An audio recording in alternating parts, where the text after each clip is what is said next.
This guy did something shocking and unbelievable. He slept with his own mother's dead body. I kid you not. One night at 2 a.m., he went to the cemetery where his mother was buried and dug up her grave to do the unthinkable. I'm sure this is the first time you've heard this, and you might be thinking, is he insane?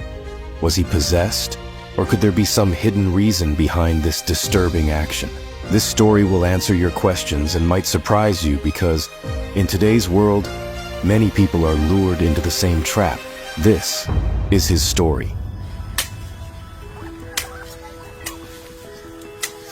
Mimi naitwa Adam Ramadhani, lakini kwa jina ninalofahamu. My name is Ramadan, but everyone calls me Mifano. I am 28 years old. I am single and have never been in a relationship. I completed grade 7 in school. I wanted to study more, but I couldn't because my family was poor. Both of my parents have passed away. There are 2 kids in our family, and I am the younger one. I have always wanted to be an artist. I liked watching actors and singers and wanted to be like them or even better than them. When he was a child, he really liked getting attention and was thirsty for being famous. His friends and others often told him he was very talented and should work hard to grow his talent and become rich. This made him very determined to do whatever it took to become someone special. Ndipo alinielekeza kuna bosi mmoja alikuwa anakujaga pale kijijini. I decided it was time to take action. So I went to meet a wealthy man I had often seen around town. Some people helped me get in touch with him. They called him and told him a talented guy wanted to speak with him. The rich man agreed to meet and talk with me. On the day we met, he said he would help me with my dream, but there would be a cost. When he said this, I felt scared. I asked him what he wanted me to do. He replied, "It's easy, but you need to be brave." His words frightened me, but I said I would try. As a young man eager for wealth, he believed he was close to achieving his biggest dream. However, he still didn't fully understand why he was told he needed to be brave. Tulitoka pale, tukaenda kijijini kabisa yani kule. I remember we left and went far into the countryside. We came to a small hut, and he said this was where he got rich. He told me to go inside. I believed him, and we found an old woman inside. The man said she was the boss, but she was actually a witch. As soon as I saw her, she said, "I know why you're here." I was really scared, especially when she knew my name, Mifano, without me telling her. I was afraid. The woman said I could become rich or famous. Since I was already there, I listened to her. She told me that to get what I wanted, I had to sleep with my mother. But my mother had died 2 weeks ago.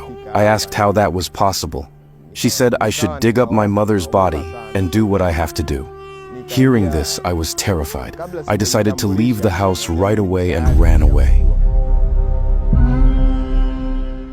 Everyone would find this story scary and hard to believe. Ramadan came out and saw that the man he came with had left. He ran away quickly, but he was confused about where to go.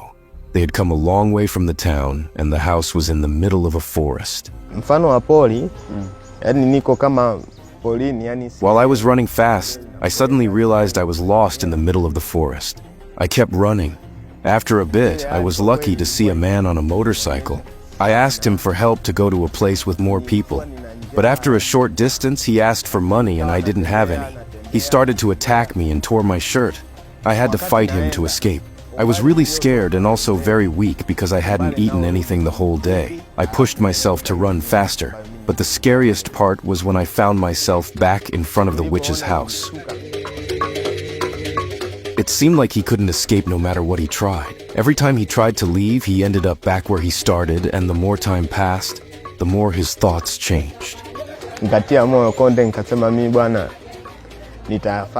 I reached a point where I started thinking it was okay to do what the witch asked, even though my mother had died. I thought about how much I wanted to be like famous people, and felt I had to do anything. So I went back to the witch and agreed to do what she wanted. But to be honest, I don't know what powers were using me at that moment. She said I made a good choice and that I would become famous 2 times. She gave me a horn with something inside. It was a small cloth with 7 needles, and she told me to keep it, saying it would be important later. She then told me to find 7 guys to help me dig up my mother's grave at 2 a.m. and then I should sleep with her. I went straight to my friends. Surprisingly, the friends I asked to help were very supportive and acted like what I was doing was normal. Late at night, the young men went to the graveyard. They dug up the grave. Scarily, Ramadan did what the witch told him to do with his mother, and his friends watched quietly and secretly. Na mamako alikuwa amekaa kaburini kwa muda gani? My mother had been in the grave for 2 weeks, but her body still seemed fresh when I did this awful thing.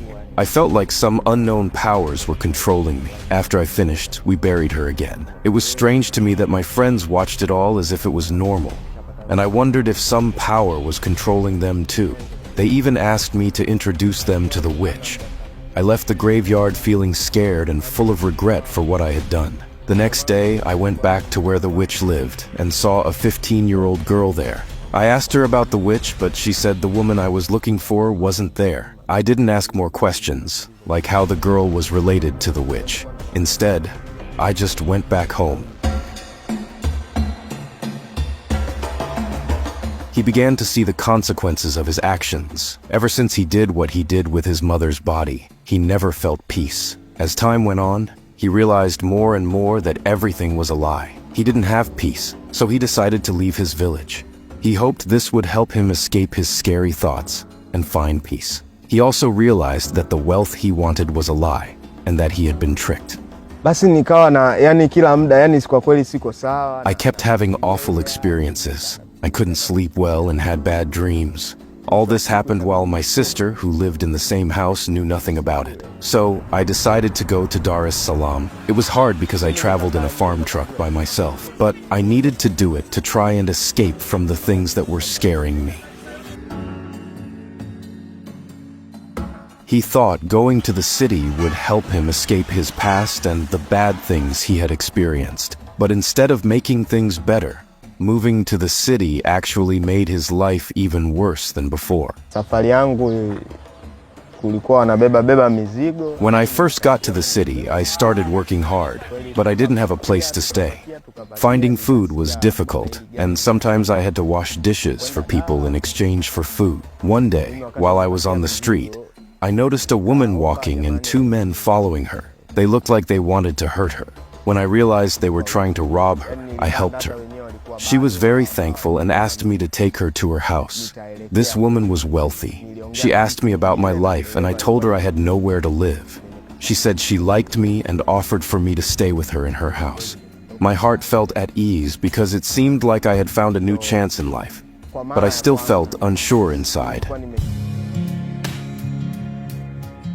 Ramadan started to live a better life in this house. He found everything he needed there. The woman gave him everything and took good care of him. But even with all these good things, the memories and consequences of what he had done in the past kept following him. They didn't go away and continued to affect him. During my time in that house, I didn't face any problems, but I always wondered about the woman who lived there. I knew very little about her, even though I had been staying there for days.